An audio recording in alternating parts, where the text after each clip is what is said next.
नमो भगवते वासुदेवाय। प्यारे भक्तों, आज हम अधिक मास का अध्याय 13 सुनेंगे।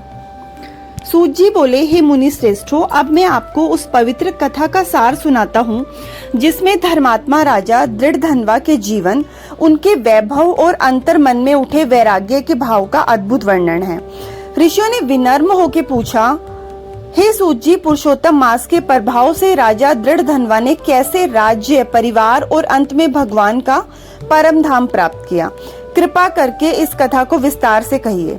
तब सूत जी बोले, हे विप्रो, यह कथा स्वयं भगवान नारायण ने नारद जी से कही थी, वही अब मैं आप सभी को सुनाता हूँ। श्री नारायण बोले, हे नारद, है यह देश में चित्रधर्मा नाम का एक धर्मात्मा और प्रतापी राजा था। उसका पुत्र दृढ़धनवा अत्यंत तेजस्वी, सत्यवादी, धर्मपरायण और गुणों से युक्त था। वह बाल्यावस्था से ही अत्यंत बुद्धिमान था और गुरु से वेद शास्त्रों का अध्ययन कर उनकी आज्ञा लेकर अपने पिता के पास लौट आया। उसे देखकर राजा चित्रधर्मा अत्यंत प्रसन्न हुए। समय आने पर राजा चित्रधर्मा ने वैराग्य धारण किया और राज्य का भार दृढ़धनवा को सौंपकर स्वयं वन में तप करने चले गए। वहां भगवान श्री कृष्ण का स्मरण करते हुए उन्होंने तप किया और अंततः परम धाम को प्राप्त हुए। पिता के वियोग से राजा दृढ़धनवा को शोक हुआ, परंतु उन्होंने धर्म के अनुसार सभी संस्कार पूर्ण किए और फिर राज्य संचालन में लग गए। वे अत्यंत न्यायप्रिय, पराक्रमी और गुणवान राजा थे। उनकी पत्नी गुण सुंदरी, अत्यंत रूपवती और पतिव्रता थी, जिनसे उन्हें 4 वीर पुत्र और एक कन्या प्राप्त हुई। राजा दृढ़धनवा के राज्य में सुख समृद्धि थी। वे विद्या, शौर्य और नीति में निपुण थे तथा अपने शत्रुओं का नाश करने वाले थे। परंतु एक दिन उनके मन में एक गहरी चिंता उत्पन्न हो गई।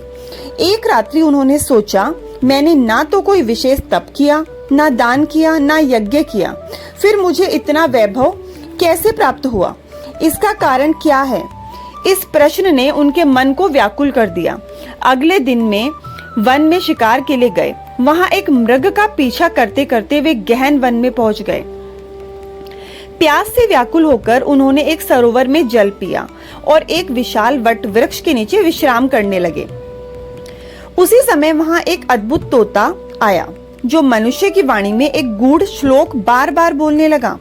हे मनुष्य, इस संसार के क्षणभंगुर सुखों में फंसकर तू आत्म तत्व का चिंतन नहीं करता तो इस संसार सागर से पार कैसे होगा? उस श्लोक को सुनकर राजा चकित और मोहित हो गए। वे सोचने लगे, क्या यह कोई दिव्य पुरुष है? क्या यह स्वयं सुखदेव जी हैं, जो मेरा उद्धार करने आए हैं? इतने में उसकी सेना वहां पहुंच गई और वह शुक पक्षी अंतर्ध्यान हो गया। राजा उस गूढ़ वचन को मन में धारण कर अपने नगर लौट आए। जब उनका मन संसार से हटने लगा, वे मौन रहने लगे, भोजन त्याग दिया और किसी से बात नहीं करते थे। उनकी यह अवस्था देखकर रानी गुण सुंदरी अत्यंत चिंतित हुई। उसने विनम्रता से पूछा, हे स्वामी, आपको क्या चिंता है? आप मौन क्यों हैं? कृपा अपने मन की बात कहिए। परंतु राजा उस शुक के वचनों में इतने डूबे हुए थे कि उन्होंने कोई उत्तर नहीं दिया। रानी भी उनके दुख का कारण ना जान सकी और अत्यंत व्याकुल रहने लगी। इस प्रकार राजा दृढ़धनवा गहन चिंतन और वैराग्य में डूबे रहे और उनके जीवन में अब एक नया मोड़ आने वाला था। इस प्रकार पुरुषोत्तम मास महात्म्य की अध्याय 13 यहीं पर समाप्त होता है। ओम नमो भगवते वासुदेवाय।